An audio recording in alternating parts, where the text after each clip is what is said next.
There's confidence in knowing that nothing's going to be forgotten. And then there's just a higher level of kind of relaxation and rest because they know that it's taken care of. And I think the key for dance parents is to give themselves grace and to, know that it's never going to be possible to like pack perfectly and to tan perfectly and get the makeup on perfectly. Hello, everybody. Welcome to another episode of Beyond the Steps, produced by Apollo Performance and Turning Point Dance Creations. I'm Bree Zabrowski here with Melissa McDaniel Grisham, and we have another fantastic convo today. Melissa, tell everybody what we've got going on. We have the wonderful hosts of Two Dance Moms podcast, the weekly podcast, Amira and Cayse. They're sharing their own wins and fails as dance moms and tips and tricks that they have learned along the way, helping dance parents find a little more fun and a little less stress at their dancers' next competition. Amira and Cayse, thank you so much for joining us again. Thank you so much for having us. I love being here chatting with you guys. You all have an amazing podcast. You do every single week throughout the season. So we're going to try something a little different today because we want to highlight and tie into some of those incredible things that you have had in your content and covered this season. So reflect, if you will, on the last few episodes of Two Dance Moms podcast. Highlights, what you learned, your favorite tips for competition season. Sound good? Sounds perfect. Then let's get started. Go ahead, Bree. So, you guys have covered so much ground in your recent episodes. I think it's 83 to 86 that we were watching, because we also partner with Two Dance Moms on the Apollo side of things. And we're so fortunate for that partnership. But getting ready for competition season, that was talked about a lot, right? Everything from packing and tanning to makeup and meals. Looking back at those episodes, what's one piece of advice or tip that's truly standing out to you as a game changer for any dance moms that are out there, for yourselves? And how do you plan to use it in future competitions? Wow, these episodes were loaded. So that is a big question. But I think backing it up even before we started creating the episodes and discussing the prep, I think I still have a moment that stood out in my first year as a dance mom that sort of guides everything I approach go forward. And that was even before I met Cayse. It was our first year at a different studio. I remember picking a seasoned dance mom's brain there. And I always remember her saying, it was something to the effect of, like, aside from taking up a lot of space, you most likely will never regret overpacking for a dance competition and having more than you need. But the chances are very, very good that you will regret underpacking and having less than you need at a dance competition. So I think that kind of guides. And I think Cayse's really aligned with me in that. It's not saying that you should overpack, but how you think about those items when you're putting them in the bag, the approach is a little different. So if you have one thing that you're thinking, should I take this weekend? I think your best bet is just to bring it and make space for it. And you're going to most likely maybe not need it, but the chances of you needing it and not having it would just really create such a negative experience at the dance comp. So I think that guides a lot of what we do in our episodes. And I think you'll see in our packing checklist episode that we really try and dive in and go over all those little minute particulars that some of the listeners are probably thinking, oh, what are the chances I'm going to need that? Like a first aid kit? No, or a sewing kit. But I can speak with, certainty that these items have been used. Cayse has saved my butt multiple times with her sewing kit. So I would say that overpack if you must and never underpack for a dance comp. AC, bigger picture, how do all of the preparations affect a dancer's performance and their mindset going into competition? What have you noticed with your own kids and the kids that they dance with? I noticed that there's a lot of confidence. There's confidence in knowing that nothing's going to be forgotten. And then there's just a higher level of kind of relaxation and rest because they know that it's taken care of. And I think all the kids kind of know, particularly on the team, that at least one of the parents has got it covered, even if their parent doesn't. And it's a big team effort. Like Amira was saying, like I have my sewing kit, but I know Amira has her steamer on hand. So if I've got a unruly wrinkle, Amira's coming to the rescue. So we all kind of pitch in, and I think that makes the kids feel more confident, a little more relaxed, knowing that somebody's thought of it and they don't have to worry about it. Their task is just performing and having a good time. All their hard work through the season gets to kind of shine on stage in this moment, and we'll take care of those. That's a really great idea that you guys sort of coordinate. That way everyone's not packing everything and then, okay, you've got the steamer, you've got the sewing kit, you've got this, you've got that. That's a great approach. I am not going to let my husband hear this episode because we are constantly having that discussion about overpacking. He is an overpacker and he has said this exact thing over and over, like it's better to have it and not need it than need it and not have it. And so when like we'll go somewhere for 2 days and the entire car, it looks like we're leaving for like a month because he's like, well, if we've got room, we're gonna throw it in there. And I'm just like, oh my gosh. So I know I mean, it's a constant conversation. And I've really like 15 years into marriage, I'm like, okay. I'm just gonna let it go. I'm gonna try not to say anything about the car. But anyway, yeah, it's a great tip. You should see the car when Amira and I drive together. We can't usually take my car. We usually have to take Casey's that has a bigger trunk, because we just can't fit all the things and all the kitchen equipment. I will say, a seasoned dance mom when you can say, "Oh, I wish I had," and somebody just goes, Just pops it out. There. We're getting better each year too. We didn't start out this way. I forgot so much in my, probably my first 3 years, and I still will forget something from time to time. So, and I know Casey does too. So, you're never perfect, but you just kinda get better and better and better at it. Absolutely. And that's the key.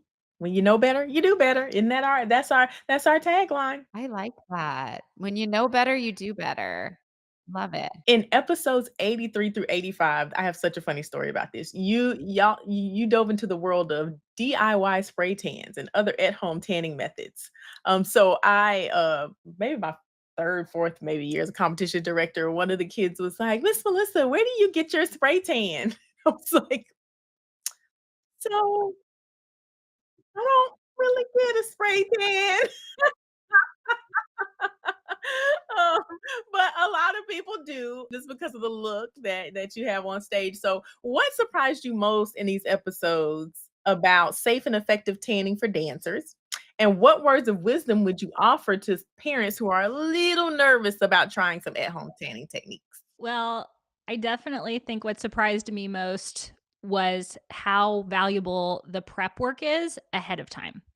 So it's not just about like how good the application is. I think people worry a lot about how they're applying it or getting it put on, but it's like if you've not prepped your skin first, that foundation isn't properly cleaned and without any oily lotions and stuff like that. Like that's really what's going to mess up your tan is the prep work, which I think is kind of the way of it for a lot of things. Like prep matters. And it's the same with a tan. So following all of those instructions really is important. And then I think for parents that are nervous, I would say try it not right before something important. Give it a test run. And then you can kind of see how it looks, how it works. There are products that remove tanner and you can use them to like take it off. It's becoming more popular that it's like fake tan remover. So you could put it on a long weekend and see how it looks. And if it looks terrible or that brand doesn't work for your kid or the base color, makes them look kind of, too unnatural and you don't like it, grab one of those removers, you put the product on, you let it sit for like a minute and then you exfoliate it off. So it's kind of like no harm, no foul. So I would just say experiment. It's kind of like when they say try it on a little test fabric or a little test piece of skin. It's the same thing. Like just give it a test run. Don't do it right before nationals if you've never done it before. And then all of a sudden your child looks like an Oompa Loompa on stage. Like we want to avoid that. Well, an Oompa Loompa, or like also like you can see like the definite line on the hand. I mean, they're using their hands on stage all the time. The streakiness, like you don't want any of that. I've got a tip. I've got a tip for that. Hot tip. If you put your tanner on your hands, or, if you're doing like a mousse tan, or even if you get a spray tan and they tan your hands, only let the solution sit on the hands for like 10 minutes and then wash your hands and it will fade. That way it's just not as strong. So you won't get those harsh lines. Cause what it is it activates with the protein in the skin and there's more dry skin in certain spots on your hand. And that's why the tanner absorbs almost like a sponge and then makes those spots look extra fake. So we want to wash that off, not let it have so long to develop. And then you won't have those harsh lines on your hands anymore. I didn't know there was so much about spray tanning, but this is more than I ever thought I would know about spray tanning. Now I'm ready to laugh. I need a good laugh right about now. Do either of you have a memorable names to protect the innocent horror story about tanning and an important lesson that was learned either by you or a teammate or anyone adjacent to you? You can use fake names. We have a friend. I don't know if you have a story, Amira. I've got one to go. We have a It's a friend. personal one that doesn't relate to dancers. So I think Cayse should share hers since my dancer doesn't self tan. So I think Casey's got a better one. My one of my daughter's friends tans, and often we have to time the tan because the solution has to sit on your skin like 6 to 8 hours. And so sometimes the tanning has to happen at night. They have to sleep in it and then they rinse it off in the morning, just depending on when the schedule is for dance and school and stuff like that. And this one girl is a self-proclaimed sleep drooler, and so when she has the tanning solution on her face, she woke up the next morning and she rinsed off her tan and there was like a line because she had drool on her face. And when she rinsed it off, thankfully, they wear foundation. And so she could blend it out and it wasn't quite so noticeable. But that was definitely a funny horror story. So watch out. If you're a drooler, you want to be careful with if you sleep in your tan while it's developing. All right, we're going to go to makeup. Speaking of which, that was a great segue. In episode 84, you guys chatted with makeup artist Sarah Rhodes. What was the biggest aha moment you took away from that conversation with Sarah? And how did her professional perspective on makeup shift your own approach to how you do competition makeup for your kiddos? Or are they doing their own competition makeup at this point? Because they know they're a little bit older. I first and foremost am thinking about the moment when Sarah told us to put eye makeup on before foundation and concealer because that had never occurred to me. And it really has been a game changer for us. We do a little bit of both. This weekend, actually, we drove almost 6 hours to a comp and we didn't realize my daughter's call time was going to be in the morning. So we left crazy early. So my dancer actually did her makeup in the car. And this trick really has helped us because we end up with so much eye makeup when you're doing kind of a smoky eye. It's ending up under your eye and it's really difficult to clean off and not mess up the foundation and the concealer and the blush. So this has really done the trick. So that was the first, I'd say, aha moment that stood out to me. And I definitely suggest it to listeners. You really should do the eye makeup first and then do your foundation and your concealer and your blush. The other thing I think that is super helpful to dance parents, I think we always kind of want to buy the next and buy more and think that more things will sort of help us perfect that stage look or make it better. And I loved that Sarah said like this less is more approach and have like a very succinct routine that you can turn to because a lot of the times we're doing this makeup on limited time. It's sort of stressful, moments that we're trying to get it on and get out the door. And so I think if you stick to these few things, these are the critical ones. These are the brands I'm choosing. First of all, it's less expensive. But second of all, it's really streamlined when you're putting it on your face. And so I think using that approach is going to help other dance moms, especially ones that are new to it, not feel so overwhelmed because we can always buy something else. And I think those 2 points really, really have already helped us since the 2 weeks since we interviewed her. So I think they're helpful aha moments, both of those. I will say I'm on board. I'm in on the whole foundation after eyes. I did it this morning. I watched a video and that's how I do my makeup. And I forget. I go back into old habits and I'm like, dang it, why did I do that? But when I'm getting ready for like an event or something like that, or today I have to look okay for the camera, I did that first. And it really does. I agree. It changes the game for sure. Cayse, with makeup trends constantly evolving, how do you guys stay up on current trends and stage looks that are going on in the competition circuit without going too far or taking away from your dancers' natural features. I think it's staying in line with whatever your director has as their theme for the year. And so that gives us some really safe parameters, and you can't really venture out too far when the director has a clear vision for what they want their dancers look to be like, especially if it's supposed to be a little more uniform. There definitely are trends, and one of them right now is blush, and even blush across the bridge of the nose. Like they want this almost like sunburned look is kind of a style. Don't ask me why, but it is. And so I've seen my dancer sometimes doing her stage makeup, and she'll like go to do it on the nose. I'm like, honey, this isn't like, that's not like your daily, that's your daily makeup. You can do that, but this is your stage, and you've got to remember it's not going to translate the same way. So I think just bringing everybody back into like, hey, we've got the parameters, we've got the guidelines, and things that are really fun for you at school or whatever are different than on the stage, and how it's going to read from 16 feet farther back with the judges and the lights. So it's very different. So I think just staying true to like, what is the point? Where are we? What's going to serve best this scenario? And then following the guidelines from your studio, it kind of keeps you on track. Let's talk meals, food. Oh my gosh. In episodes 82 through 85, 82 and 85, excuse me, 82 and 85, you talked about the challenges of competition meals, especially the no cook ones. Cause I mean, we could pack everything, but we don't pack the air fryer, hopefully. So some people do. Some people pack crock pots. I've seen crock pots. I've seen a lot of different things. How do you strike the balance between nutritious and appealing meals and the convenience of not having to cook it, especially on the very, very, very long days?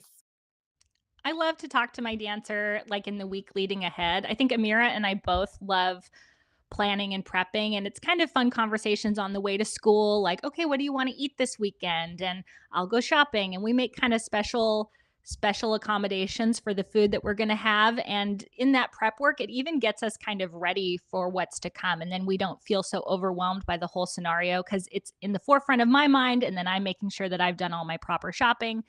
I think what's really important is that it's not just about that weekend that you suddenly have to eat well.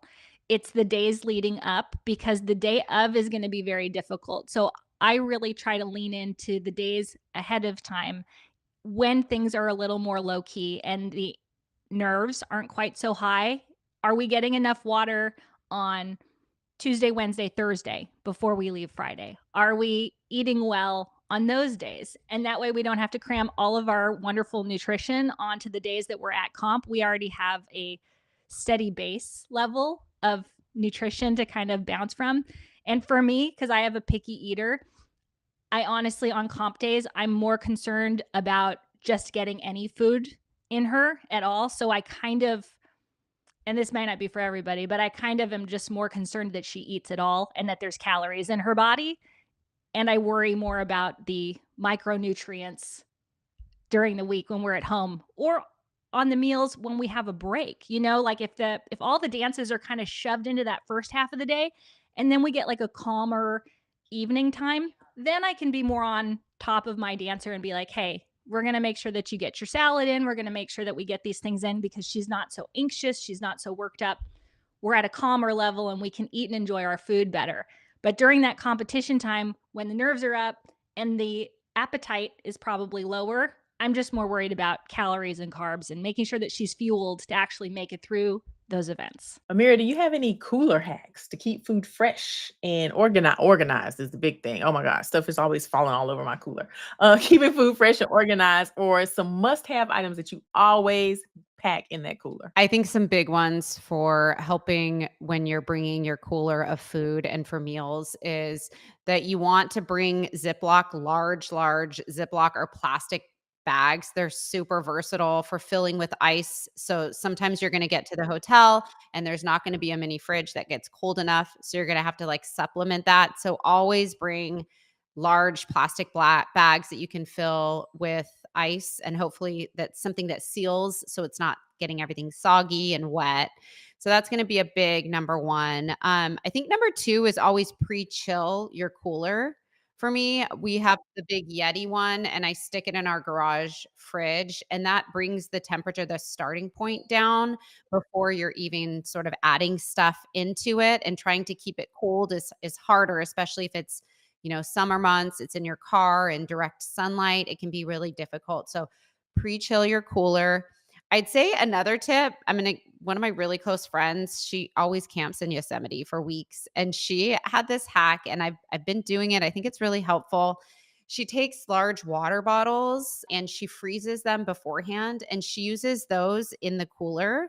And then when they've melted, she actually has water to drink for the weekends, because a lot of the time, unless we want to pay like $5 for a small water bottle in the hotel room, you're gonna run out of water. I never have enough. And sometimes, not always, the comps and conventions will have refill stations, but it's always nice to have extra water for like your coffee machine or whatever it may be. So I think those are probably the three biggest cooler tips that I apply. Would you add anything to that, Casey? Do you think I missed something? Oh, I love those tips. I think it's just remembering that air is the enemy of a cooler. So the more air and space you have in it, the quicker it's going to warm up.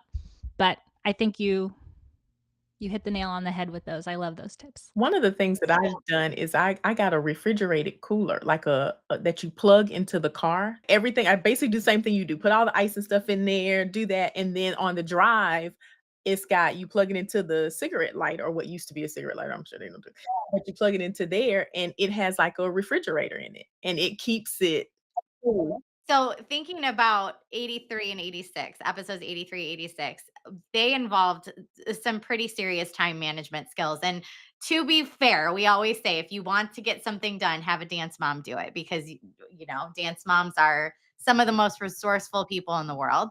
How do you suggest dance parents juggle all the competition prep? It sounds like you all are very well versed and you have it down pat, packing, tanning, makeup, food, while still managing the other responsibilities during, the week leading up to the competition. I mean, you've got school pickup and drop off, you've got other activities, a lot of times often other siblings that are just as busy doing other things. How do you manage all of that? It really is so crazy. I think the expectations we put on ourselves to get done, and then we're throwing in the mix on that, these additional expectations for ourselves to have like the perfect meals and tan our dancers perfectly and put their makeup on perfectly and have everything packed perfectly. So I would say I really don't think that there is a perfect way to juggle all of that. And I think the key for dance parents is to give themselves grace and to, know that it's never going to be possible to like pack perfectly and to tan perfectly and get the makeup on perfectly and then have like pioneer woman meals ready, like, and packed perfectly for your home when you're gone and then in the cooler for when you're away. And so I just think grace is going to be the key. I think that you have to rely on other dance moms and dance mom friends, lean on them. And I honestly can't even count how many times I've asked Casey to step in and do my dancer's lash when I was just, I couldn't get to it. It wasn't working for me. My hands weren't working. I needed to do something else, or I needed to do something for my son. So I think that lean on your dance mom friends and give yourself grace are kind of the only way to juggle all of it. How do you get your dancers involved in this? Because I see these kids and they're like laying back. They might as well have like somebody palm leaves, like just fanning them. Right, like, yeah, they've got grapes, you're feeding them grapes, and they're just like, "Oh my god," and I'm going, "Dude, that was not my life." My mom was like, "Are you ready?" Like, she just came in and it was done. So crazy. Or I love it when they just strip down and leave it in the middle of the floor and walk off, and the moms are like, "Oh my god, hang it up," and I'm going, "Dude, that, like I said, not my life, not resentful, but not my life was that at all." So how do you get your kiddos involved and teach them not only just to help and lighten the load on you, but to learn the skill of, hey, do some stuff for yourself? I'm definitely guilty of doing a lot of the stuff for my dancer just because sometimes it's easier from like a time perspective. And so I think that it's important for us to remember the reasons we do all these competitive sports and put so much money into it is that we want to make them better adults and better capable to be responsible for their own things and manage their lives. And I think it helps that I look to like our senior dancers and the older girls in our studio, and like the parents are really involved from a distance. They're dropping off and paying bills for the most part and just watching and supporting their dancers. The dancers, for the most part, are doing their hair and makeup. They're bringing their costumes. They're showing up when they need to be. They're warming up. And so, if that's the end point, then we're doing a disservice to our dancers if we're not gradually leading them into some additional responsibilities, because otherwise they're going to be so overwhelmed when it is time for them to take the wheel. And so I think it's all about doing sort of age appropriate responsibilities when they're the youngest. Like when I had like a 5, 6, 7-year-old competitive dancer, really the only things I could ask her to do that I felt were reasonable were to help her get ready for her classes. So like, remember your ballet shoes. If she didn't remember, it wasn't like an end of the world situation. Bring your water bottle. Like, do you have hip hop today? You got to remember your hip hop shoes. And so those little things for classes that it wasn't devastating if she forgot it. And then gradually when you get like a junior, I think having them start to take over some of their makeup is really, really helpful and eliminates a lot of stress. My dancer, I started with blush. Now she literally did every piece of her makeup this weekend, and I just threw on a lash, and it allowed us to drive and go, and it looked great. And so I think you just have to sort of in stages pass things along. Cayse has a teenager, so her dancer's doing, a lot more even at this point. So you may have additional thoughts on like the next step, but I think we can't do the disservice of not having them know how to do anything for themselves. Yeah, that's perfectly said. I think it's in stages, just like Amira said. It's the same that you would do in your home with chores. The chores become more in depth as the child gets older. They have more responsibility. They're pitching in more around the house. It's the same with this experience. And like for my daughter, she does everything. She does her hair, she does her makeup. She's just turned 15 and she can handle herself completely. If she was going to be picked up by another mom, she could get herself ready and handle it all. And it's because she has been doing, just like Amira said, in stages when she was little, slowly taking on responsibility, learning not to lose her stuff. But every year there's just more added to the plate of what's expected and what's required. But we are the kind of fail safe. Like we're still there, like making sure everything's okay, like as that little backup support, because they're not adults yet. They're just adults in training. And so, like, my daughter packs her bag, but I'm the one still washing all of her costumes because I don't trust her with that yet. I don't want to see the costume suddenly become, you know, miscolored or shrunken or whatever. So I'm still washing them. She's in charge of packing them and making sure that she has all of her belongings. So we're still in that handoff phase of handling things, but I'm fully behind the scenes at this point. She handles herself completely as a newly 15-year-old. Well, this has all been fantastic advice and it's something I frankly wish. I mean, I wish I would have had you guys as a resource to give to my dance parents when we were running the competitive programs because it's so genius and it's stuff as a director that you don't think about as much because you're worried about a lot of other things behind the scenes. And so this is all fantastic and I hope it's really helpful for everybody out there watching. As you both know, we do homework for this show. We give our viewers out there one piece of homework that they can achieve between now and next week to make some progress. What is that homework for you, Cayse? I'll let you start. My homework for the parents is remember to prep. Start early. Start now. Get your things in line and you won't regret it later on that you started early. There's no point too early. You start now. Where I don't know when your comp is. Your comp can be in 3 months. You start now. You start today. You make your list and you start now because you're never going to regret having it done, even if it's done really early. Because we got too much going on. And you should start for the next one at the end of the last one. Like the minute as you are packing from the last one, you should start for the next one. Yes. Ideally, we come home from comp and I unpack the bag. If I can't do it that night, I try to do it the next day because Lord knows it's easy to forget. It's like, All right, this is not a shameless plug. This is honestly to help the dance parents.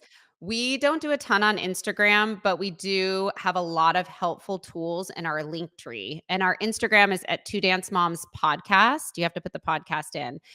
We have a convention checklist. So you can go through and say, okay, I have what I need for my conventions. We have a preseason checklist. So getting started, these are the things I need to have done.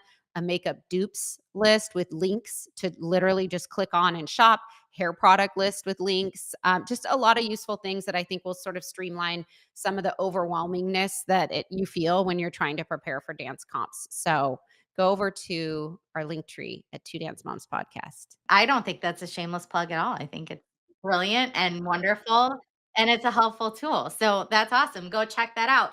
We give the same homework every week, and it is to take our Steps Initiative course. This is a course that is completely free. You can take it at your own pace. It's going to have curated modules from experts in each field on racism, gender inequity, sex abuse prevention, nutrition, psychology, and of course, dance medicine and science, where we live. Uh, and you can, again, go at your own pace. This is great for directors, faculties, parents, student performance athletes of any kind.